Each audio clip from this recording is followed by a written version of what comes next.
So turn down the lights, lock the door. It's time for DJs After Dark.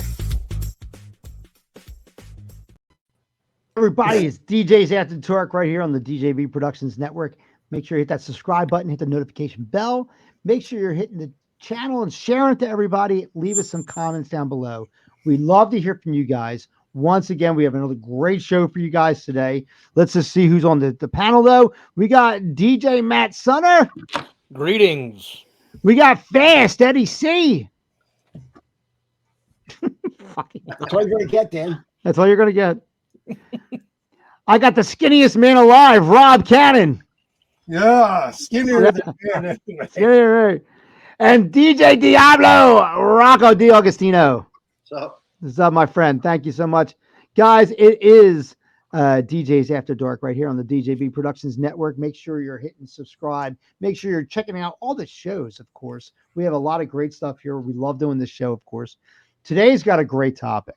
And I'm going to have to explain it a little bit because if you're not in the industry, you're not going to know what I mean. Today's topic is DJs who are missing the club, right? Now, these are DJs who just love being club DJs, right? But because there aren't really any clubs anymore and stuff like that, these guys try and bring the club to every job that they do. And in a sense, they overcomplicate a job.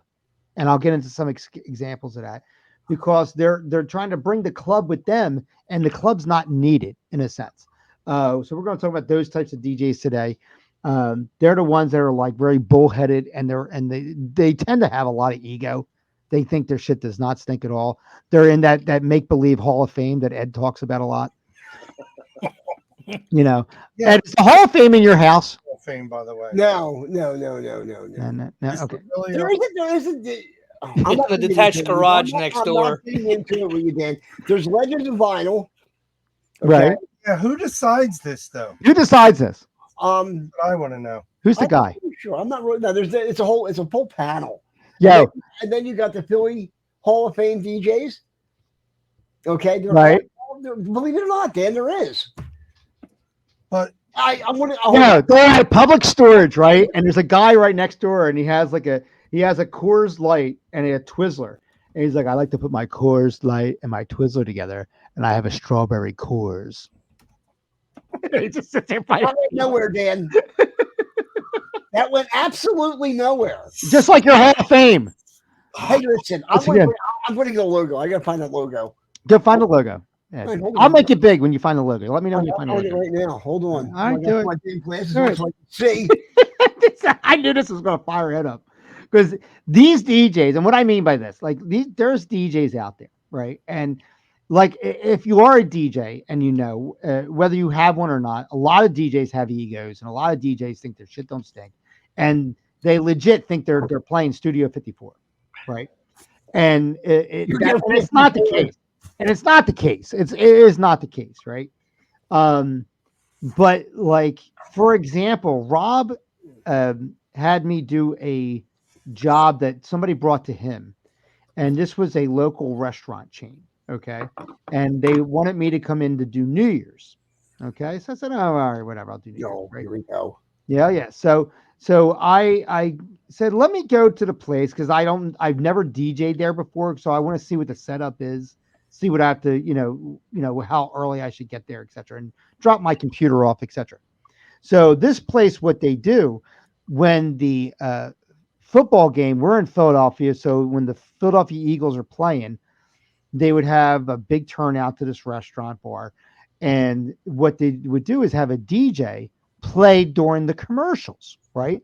Now, understand, you're only talking about a minute and 45 seconds, 2 minutes. That's it. That's all you get. You're not even getting enough time for a full song. Okay. Just to give you a heads up, because what they have to do is the commercial comes on, they fade the TV audio down, they fade his mixer up, he plays a song, and then when the commercials are over and the games come back on, he does a fade again, and now we're back into the TV audio, and there's no more music. So the guys generally in a 3.5 hour game might be playing 4 or 5 songs total. This is probably the easiest fucking job any DJ could possibly get paid for. Sign Right. up for that. right? You almost want to pay them to do it, because it's like you feel bad accepting money because you're not fucking doing anything at all, right? Well, I show up there, and there's a guy there, there's a DJ there, and he has his own controller with him, right? And he's like, I say, hey, what's going on? He goes, oh, well, yeah, fuck their controllers and fuck their board and stuff like that. Their board sucks and blah, blah, blah. I bring my own controller, and you see that I bought this for like $100 and blah, blah, blah. And I can mix from this one to that one, blah, blah, blah. And I'm like, a nice controller, right? And I'm like, okay. And then I'm watching him do stuff, and I'm like, you're not mixing at all. Like legit, you only are putting a song on for 35 seconds. And then you're getting out of it. Like there's no DJing happening here, right? So I go there that night thinking that the board is bad and it's shit and whatever. The board was fine. There was nothing wrong with the board. It's just that you're not using that board to mix, right? And that's it. Right. So it's there for fading. They have it there so that the staff can turn on. They have like an iTunes type of scenario where they can play music generically, like almost like a, what do you call that, Rob? Like a streaming service they have, right? They can put on the DJ, they can put on the TV. So it's really for the staff to just be able to control the sound of the building, right? And I'm like, there's nothing wrong with it. I DJ'd all of New Year's Eve using this board. Now, granted, I'm not mixing. Nobody's going out to dinner and they want to hear me scratch or something like. You know what I mean? Like that shit's not happening. They even dance there. They don't even dance. No, you're going there to eat food and drink a beer. Right, it's filler. It's filler, right? Exactly. It's background noise. Is what it is. Right. You can't broadcast a commercial, so you get that the music's there. Rob, legit. Rob, I don't know why he gets this hopeful. He's like, well, maybe they'll move some tables out of the way so people can dance. No. No. Why would a restaurant do that? When have you ever worked a restaurant? Exactly what you're talking about. They're not going to do it there. No. Miller's in Mount Laurel. Or Marlton, excuse me. Right. Well, I talked to Miller's when they first opened up, and they said, we're a chain and we don't like any DJs now. Yeah. I said, okay. Well, you have one by you now. That's right. Yeah, we have one. Right. That's right. What was that before? It was So I'm talking to the manager, and I said, yo, is there any like promos you want me to go over tonight when I go on tonight for New Year's? Blah, blah. He said, Dan, I don't even understand why you're fucking here. I swear to God. I said, well, because I'm getting paid. He said, I get it. I get it. He said, last year at 11:45, we had 5 people. I said, well, I'm at least got 5 people coming for me tonight, so at least I'll match what you did last year, right? I ended up doing 15 people total at New Year's. So I tripled their fucking capacity. Nice. Yeah, you could say that. I tripled their New Year's Eve. I tripled their New Year's. They were like, oh my God, do this again. I said, you'll never see me here again. You tripled their expectations. People the people that work there, they go out there and said, Dan, you did such a great job. They were like really, really nice. They were like, you did such a great job. Oh my God, you took requests and you did it, and you did so the music was awesome. Please come back again. Come back. I said, unfortunately, you'll never see me back here again unless I'm eating. I said, I don't want to do this job. I said, I did this job as a favor. And I said, now somebody's going to owe me a favor for doing this job as a favor. I said, so like, I had other plans and I skipped out, I got paid. Don't get me wrong. I got paid. So, but like, what I mean? But that's the kind of thing I'm talking about, is that these DJs that will overcomplicate a job, right? Just because the way they DJ is the only way to be DJing, in a sense. During go ahead. I'm sorry, Rock. I think in your case, like with that guy, I think a lot of times it has to do with, their inability to get on different equipment, and use different equipment other than their own, and their insecurity, or but there are other guys too who just come in and they just start playing all bangers, They think they're in a club and it's like, what are you doing here? Like, like we're just starting off. The people are eating dinner and you're just playing club bangers the entire time. Because that's all that guy knows. That's all they know, right? Right. And they think, oh, they hired me because no, they hired you to do what you're supposed to do. They hired you to do the job. They didn't hire you time. because it's you. Right. Exactly. Right. You don't have a name yet. Take a seat. You're not Vince fucking Fontaine. Right. Exactly. I know. But it's the truth though. Like these guys have like, and Rob and I, we did a show on DJs After Dark during the pandemic. Because all these DJs were popping up on social medias. Oh God. And we're and we're like playing to the crowds, and they're showcasing. And what the bottom line was, they were trying to keep themselves relevant because they were not working at that time. Right. And it's like, hey, don't forget, I'm still around, and this is what I do, and blah blah blah. And that's basically what it was. And they played it off like they were trying to entertain the masses of social media. Meanwhile, they're only trying to make sure that, hey, just remember when things clear up and you have that party coming up, call me. Call me. It's a very long commercial. Right. It was a commercial. You know, And, the funny thing, Dan, is I talked to a couple of the guys that actually did do that. Remember, they were doing it on Facebook, and I don't want to mention names, but long story short, I said to them, so did you get any work from that? Right. You know, a couple people called me, and you know, I got something, but I don't believe that. I mean, no. And you know what? If they already knew who you were, they're going to call you anyway. Yeah. It was a matter of waiting for when you could have a party. Yeah. That was it. And they need. You know what I mean? We didn't. Rob and I heavily considered retiring in 2020. We had 0 jobs. 0.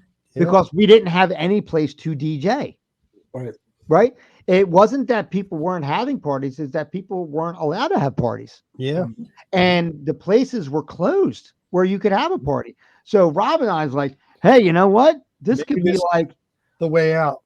Rob's like, you know, I think God doesn't like DJing.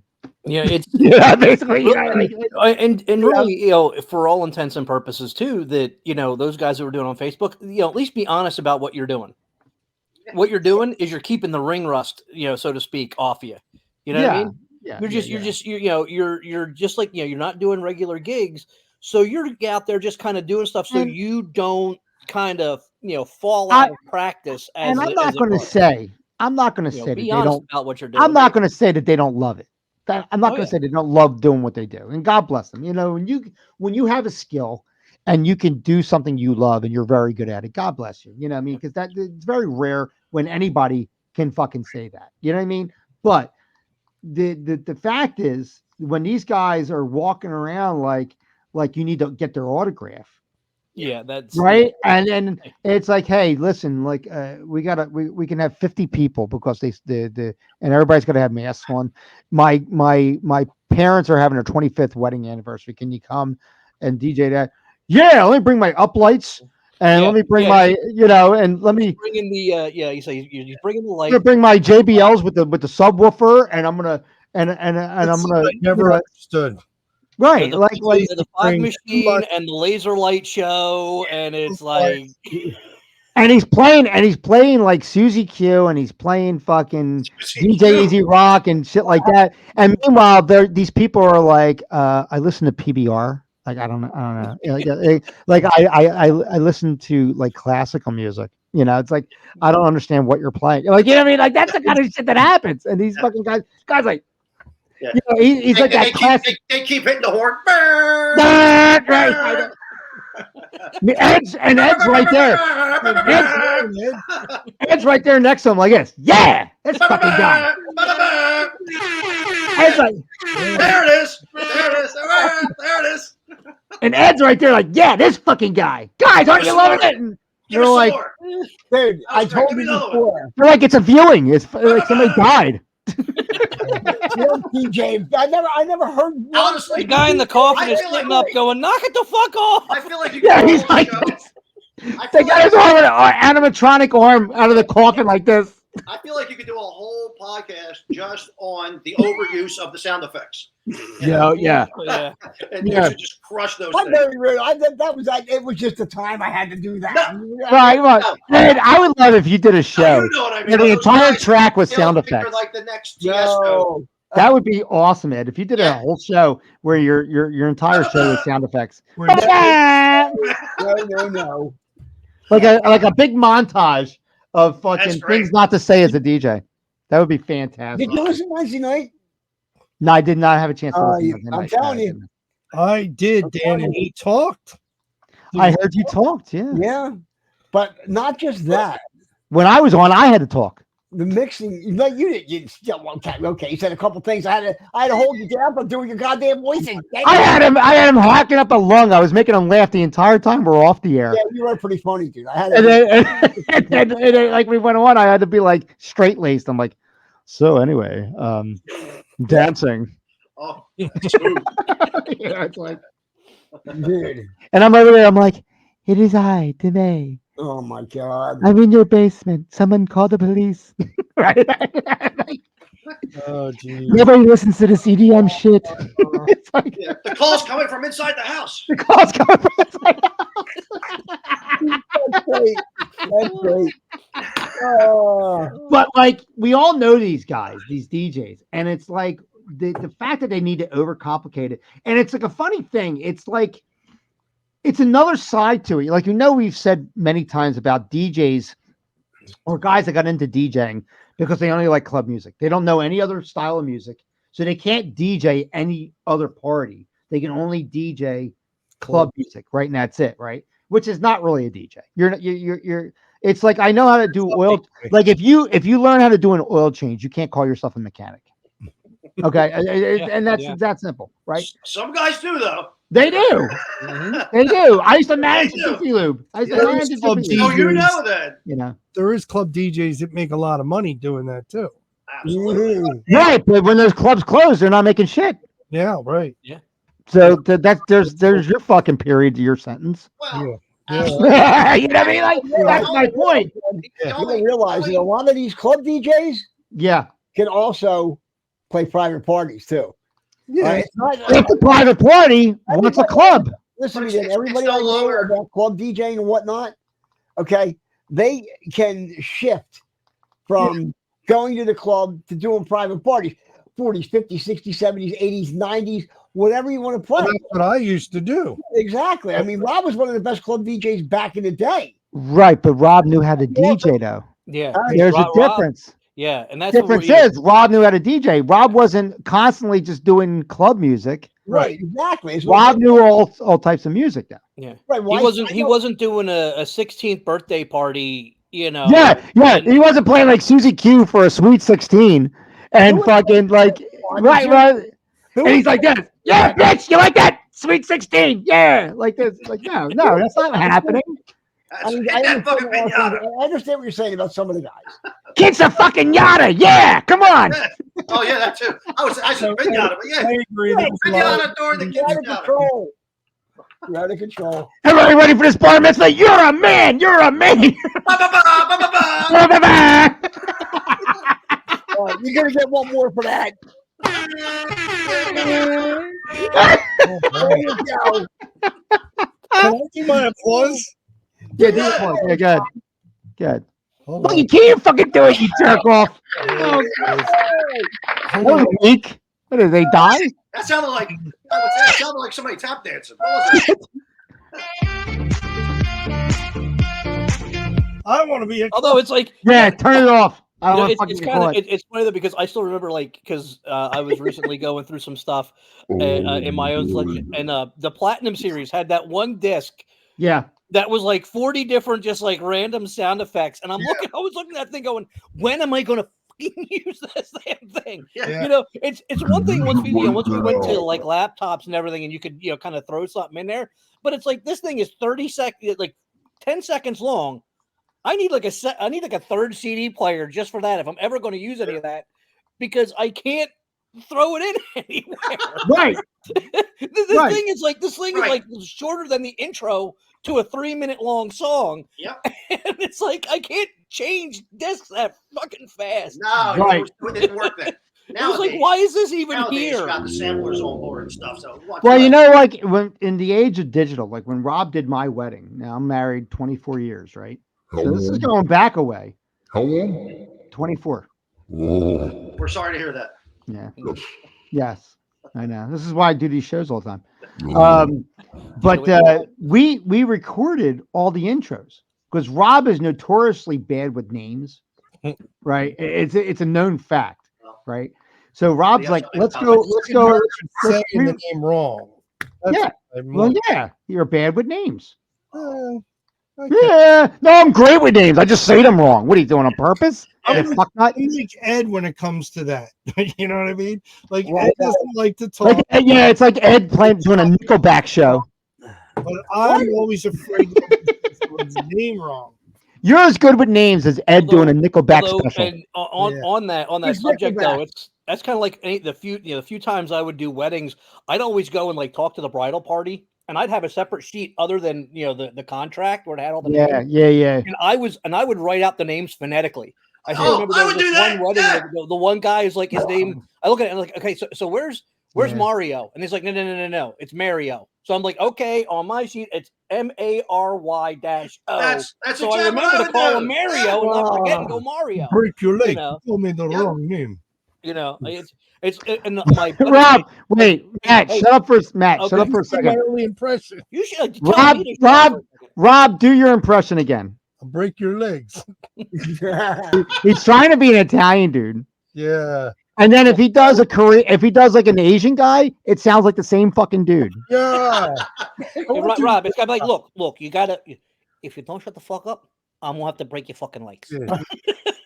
Like even Matt sounds somewhat like Joe Pesci. You know what I mean? Like, that'd be funny. Rob will sit there and say, like he does like the generic Italian thing. Hey yo, I got the pizza. Oh, like fucking stupid ass. But they pull off the street to like redub freaking Sylvester Stallone for a game. But when Rob, like, it's funny when Rob used to do the after hours, and we used to all like meet up at like a lot of DJs when they're done their jobs would go to the after hours, and Rob happened to be the one DJing that, and like I'd go meet up with him to like give him money and stuff like that, and then kind of hang out with him a little bit, and it would be like a DJ USO, right? Like all the DJs would show up at the one fucking place with that 175-year-old man that's hitting on all these women and these young girls that are just trying to get drinks. It was like it was a horrible fucking thing to look at, right? Yep. But to watch these DJs all going around puffing up their chests like they're like a you know, like when a peacock like spreads their fucking flume because they're trying to get a lady. That's what these fucking DJs are like. Like, oh yeah, I did this great mix. Oh yeah, well I was right in the middle of this mix when I went into this other mix and blah blah blah. And then Ron, we're sitting there, and this girl comes up, an unassuming girl. She says, "Hi, Mr. Schaefer." Mr. Schaefer wanted me to ask you if you could play such and such a song. And I go like this, who the fuck is Mr. Schaefer? Right? I go like this, right? Rob's like, I was like, get the fuck out of here with these people. Who talks like this with these egos? Yeah. I actually knew a guy. His brother was a popular bar DJ in Philadelphia. Yeah, mostly South Philadelphia, and he kind of piggybacked off his brother, and he didn't know how to do anything. Like he barely knew how to like turn up the channels, you know. Yeah. But he would go in and he would like kind of cover for his brother if he couldn't do the gig or whatever, and then he would just turn knobs randomly and pretend on empty channels to pretend like he was mixing. You know, and everybody was like, "What's he doing up there?"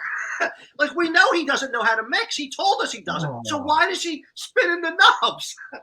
And they're knobs, the channels that aren't even plugged in. Yeah, they're not even plugged in. There's nothing in them, and he would do it all the time. And it's like, dude, everyone knows. Like, you know, everybody at the party, everybody knows you can't. What are you doing? Oh, I just think I look better, but you don't, because everyone knows that you don't. That they're empty channels. Yeah, there's no one in the room that doesn't know that. That's crazy. It wasn't like a huge bar that we used to do. Have which one? I made the premixes. Oh yeah, the premixes. Yeah. Well, one of the guys didn't really work for us. At one time he did, but he used to get music from me, and he used to say when he had the mixes on, he would be like acting like he's doing it. Oh, that's the other thing he would do. Yes, he would. Yeah. He would get the pre-mixes. Exactly. He would download them or whatever he got them, and yes, he would pretend. Should have done Yes. deliberate training. And it's funny, like people would probably come up to him to request a song and be like, "Not now, I'm busy." Yeah. Yeah. Yeah, I'm sure he did 20 that. minutes at least. Yeah, give me about 20 minutes and then get your song on. Don't you hate that when you start a mix? Can you play this next? You know? No, I can't. I'll work it in. I can't. And you know what? Well, you know what the problem was with the mixes, though? A lot of times Rob wouldn't really super pay attention to what he's putting in the mix. So you get repeat songs.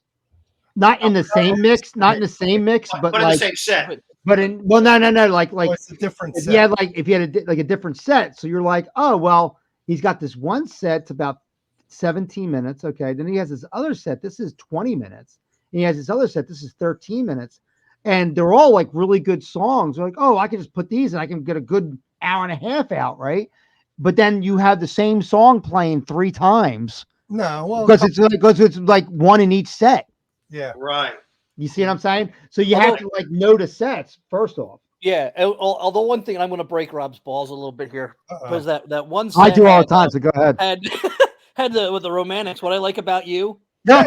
And like it was cool. Like the first time he did it, and later on in the mix he did it again, and it was just like it was out of nowhere. Hey, too many haze. Now. Yeah, I know, man. I agree. There was too many haze in that. Yeah, it's a learning process.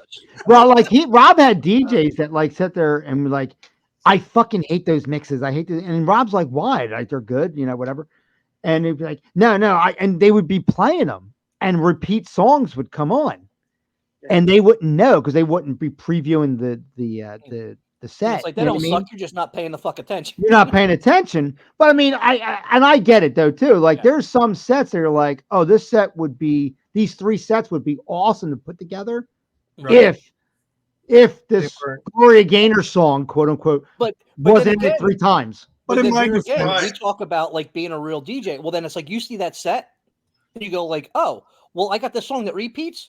Well, then shit, you've already got it spelled out for you. Go ahead and play that set based on what I like to do.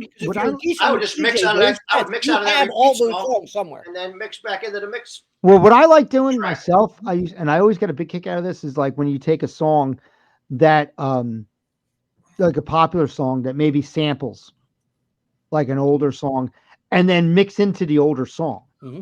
I like doing that a lot. I used to do that a lot. I used to use that when playing bars. Like if I had a mixed crowd that kind of like, like modern rock, alternative, and also like some old school rap and stuff. Right. There was DJ Rob Bass and DJ Easy Rock. It Takes Two. Yeah. Right. And there's that line in there, because I'm Rob Bass, the one who knows about things, and it takes two, and we swing better than you, blah, blah, blah. Right. Well, 311 did a song called Hive where they use that line. Okay.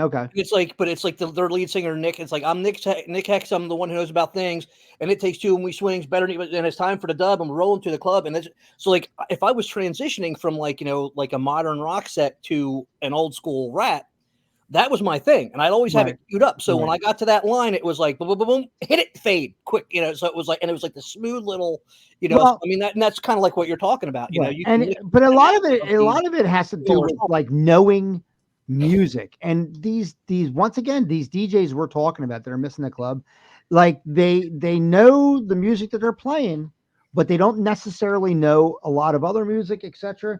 Like I was at the Black Club, the Black place, and like I say that because it was like predominantly hip hop and rap and stuff, and it was early in the night when all like the old heads are there, etc. And I'm playing like R&B and I'm playing stuff like that because of predominantly who's there. And this lady comes up to me, black lady, and she says, "Hey, you got that Crazy song?" And I'm like, "Crazy?" I'm like, "Crazy?" She goes, No. That one with that guy with the long hair, that's devil worshiper guy. And I said, "Who's she talking about?" I said, "Are you talking Crazy Train from Ozzy Osbourne?" She said, yeah, that song. She says, oh, okay. I said, yeah, all right, I can put it on there. Like, I'm like, how am I going to do this? Now, luckily for me, though, Trick Daddy, and the only reason I knew this is because he was on Howard Stern. And he was featured on there. Trick Daddy is a rapper. He only had like 1 or 2 songs. And he did a major hard sample of Crazy Train for his rap song. So I said, all right, well, I'm going to play Crazy Train. I got to do like the verbal request introductions. So this way I have a segue. And then I'll mix into Trick Daddy because Trick Daddy uses the same intro. It's like, dun dun dun dun. But then he starts talking. Right, but he starts talking over, like he starts doing that part, etc. So I go like, so I'm playing Crazy Train, and it's fading, and so it looks like I'm playing the song again, but it goes into him. And that lady comes up to me and goes, "You are the motherfucking DJ," because she had no idea that song fucking existed, right? But that's the kind of stuff that I think a real DJ should know and should have an idea of what happened. Like, you have to be able to paint your way out of a corner in a sense. You know what I mean? Yeah. And I don't think a lot of these DJs, like these pandemic performing DJs, I don't think a lot of them could do that. Yeah. You know, no, they don't know. Like, yes. Yeah. Where I've had times where, like, I don't know if you guys ever been to a place where a fight's broken out. You know, yes, you know, and next thing you know, like the whole dance floor disbands or whatever, and then it kind of starts to calm down, you know, and then I might be, maybe I was playing hip hop or something else, you know, but just to be funny, I'll just start playing like, "Why Can't We Be Friends?" or something, you know? Yeah. You know, and everyone just starts, "Oh, we get it!" Everyone starts laughing. They go, "Yeah!" And they'll look at me, "We get it." And I'm like, "Yeah." It's like, yeah. Don't stab him. Trying to lighten up the mood a little bit, you know? Yeah. Don't stab him. Yeah, it's kind of like as we said in the other episode, you got to read the room. Yeah. Dan, Reading the room, and having something in your arsenal that you can capitalize on maybe a bad situation. Yeah. And change the vibe of the room back to where you want it to be. Mm-hmm. Right. Exactly. How about wordplay, Dan? Like we were talking about this before. Yeah. The wordplay is a new thing, and that's a relatively new thing. Rob's been dealing with it a lot. I haven't had a chance to use it yet. But wordplay, Rob, go ahead and explain it if you would. It's basically the DJs are playing songs that are saying the words, and then this next song continues that word of, like, I'm trying to give it a good example, but can you think of a song that does it? Satisfaction. Off the top of my head, I'm really drawing a blank. I'd have to go look it up. But the theory behind it would be like, if the person says satisfaction in the song, then the next one might be Satisfaction from the Stones or something like that. Right. Yeah, Groove is in the heart. That's a song I was thinking of. Yeah. He does that on Facebook. I don't know if you guys ever watch Nick. I forget his name, but on Facebook, he does a lot of that mixing. Do you know who I'm talking about, Ed? Nick's. Nah, he's not in the Hall of Fame, so that doesn't know who he is. Dan, you're pissing me off. All right, Eddie, do you know what I'm talking about? Eddie, just give him this, Eddie. Just give him that. He's going to get it in a minute. Oh, I want to push the button. Oh, at the public storage. But anyway, this guy, Nick, I can't remember his last name, but he does a lot of wordplay. Yeah. Parties. He's doing it live wordplay, though. You know, but they make wordplay songs with 2 or 3 songs in it that last about 6 minutes, the whole set. That's not bad. And it's short. It's not long. But I think that can get some energy in a room. Yeah, I would think. Yeah, absolutely. Yeah. I've definitely seen guys do that, you know, whether it be I've watching stuff online or out somewhere, and which it takes a lot of research into your music too to do. So I give those guys credit because I'm like, these guys have a ton of time to be able to do that. So and I'm always like, wow, like how long did it take for them to figure that one out? You know, right? Like there's a guy I discovered him like he was nobody before I found him. Right? But I discovered him on YouTube. This guy, it's DJ Sick Ick, is I think is how it's Sick, SIC or something KICK, right? And what he does a lot of mashups, and he also performs. He sings. He's got a decent voice. And Rob, we got a bunch of his songs, like Rob listened to it, and he's like, ah, he's actually really good. And he does like he has like he does like In the Air Tonight along with Remember the Time from Michael Jackson. Oh, one of these guys. Okay. And then he performs over top of it, and then he'll sing a couple lines of his own words, Right. like over the side. And it's very, very talented, very, very talented. Yeah. And if you have a chance, you see that on YouTube. That's a whole nother show, Dan. DJs that want to be singers. Right. Yeah. Dr. Although Dan, Dr. really Rock. good thing is that is one thing that as a DJ I loved seeing coming along if they're done well were the mashups. Because they were another great way of transitioning between things, or if you had like a mixed crowd. Like there's this one, and unfortunately it came along after I stopped being very active. But there, I found it on YouTube. I think it was like DJ Lobster or something or other. God, I can't remember the name. But he does this mashup. It's Iron Maiden and Bob Marley. Oh God, yeah. Really? Yeah, it's Iron Maiden song Revelation and Bob Marley's Exodus. So it's Iron Maiden's music with Bob Marley Exodus over top of it, and it sounds so badass. It's one of those things where you could hit that in like a mixed crowd, and because even too, I've done particular weddings where we've gotten like different genre covers. Right. Where it's like there's great. It's from I think it was like from the record company's like anniversary show or something. It's Ozzy Osbourne doing "Staying Alive."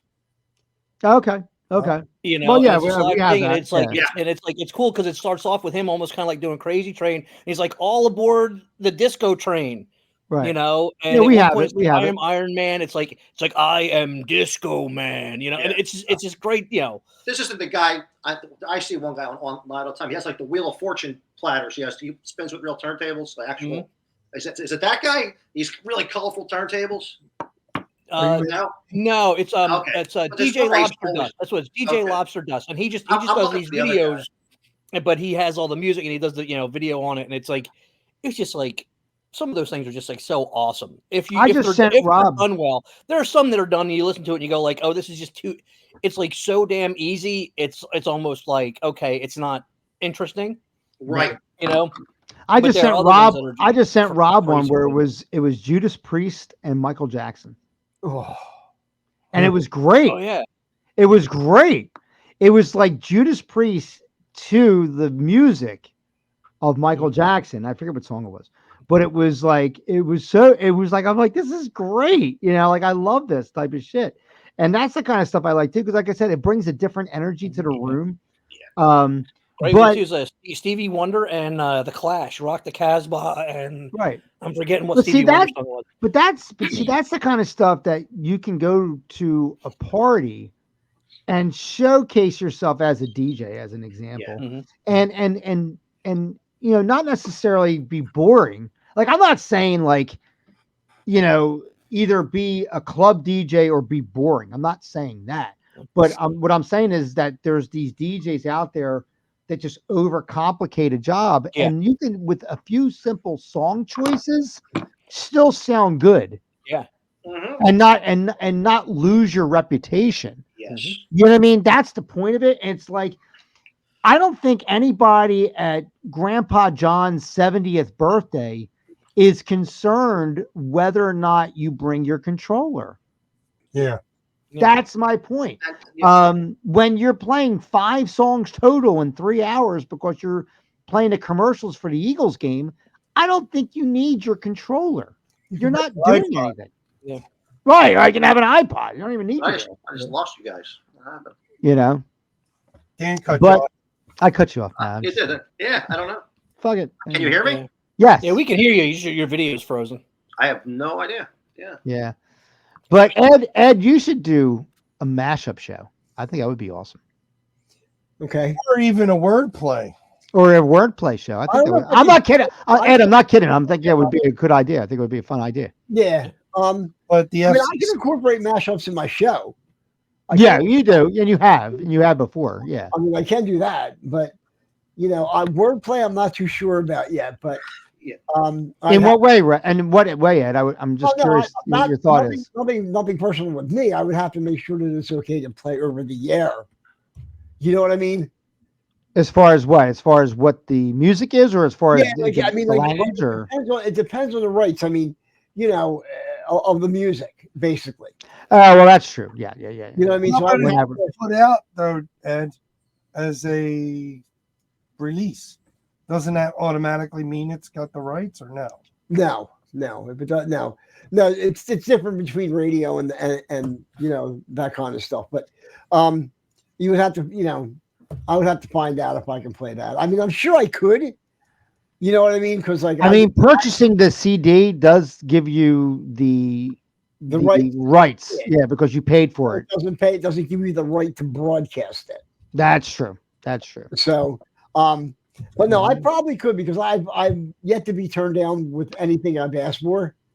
Right. So, and Ed's got access to a vast library, but also people who could probably get stuff that's not in the library for him if he asked nicely and showed some legs. He could probably get like stuff like that. Mm-hmm. From the. He's definitely got a show leg. I can get mashed up this anytime. I mean, I have, like you said, I have a vast, but there's you have a vast library. Yeah, there's other areas where you can get that stuff from. Sure. You know what I mean? So exactly. I mean, there are sites out there just dedicated to mashed up stuff. Right. Exactly. Exactly. So, but guys, let me tell you something. The clubs are gone, unfortunately. Yep. The clubs are gone. It's sad. It is sad, but the clubs are gone, and it's just one of those things where it was a nice forgotten era. But that's why listening to Eddie C on EQ-radio.com as an example. Plug, that's a little shameless plug. Thank you, Dan. Yes, you're welcome. You can get you can get that club feel from the music that he's playing in there. And Rob Cannon has some extra disco balls he's trying to get rid of. Yeah, I do. Right, hanging right between his legs. Oh! Unfortunately, he got it from a club men's room. He's like, here. He hands like pen lights to people. What's this for? Shining on my balls, so it's like a disco ball. I forget the comedian, but there's a comedian joke about that, like disco balls. He's like, it sounds like something you pick up in a club men's room. That's something you should do. I came back with disco balls. Go to like Michael's, right, Rob, and get like bedazzled jewels and glue them to your balls. Right. And then get pen lights. Right. And then shine them on your balls. Yeah. So that way it's like, hey, I'm not exposing myself. I'm using lighting. As an effect. Okay, we just went way off. Round. And we got Rocco back on. Rocco had some technical. Hey. Did you hear that? Did you hear that, Rock? What I just said to Rob? I said to Rob, what he has to do is go to Michael's and get the little fake jewels and glue them to his nutsack, right? And then take little pen lights and shine them at his balls, so it's like a disco effect. And he can't, and that way he can say, "I'm not exposing myself. I'm using lighting." Yeah. Is that down lighting? It's down lighting. Yeah, down lighting. There you go. See, look, Rob. I don't offer up lighting. I offer down lighting and Werther's Originals. Yeah. Anyway, he's got to run. He's got an illegitimate kid he's got a fucking party for. Yeah.